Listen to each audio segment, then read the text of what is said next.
Meaning of green light. Green light. Green light.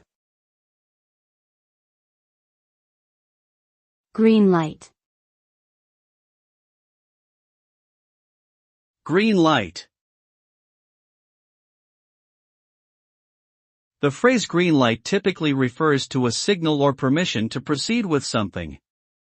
It's often used in reference to a project, plan, or idea that has been given the go-ahead to move forward.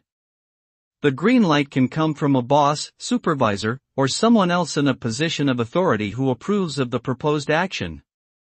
When someone is given the green light, they are usually free to proceed with their plans and can feel a sense of relief and excitement because they know they have the support necessary to move forward.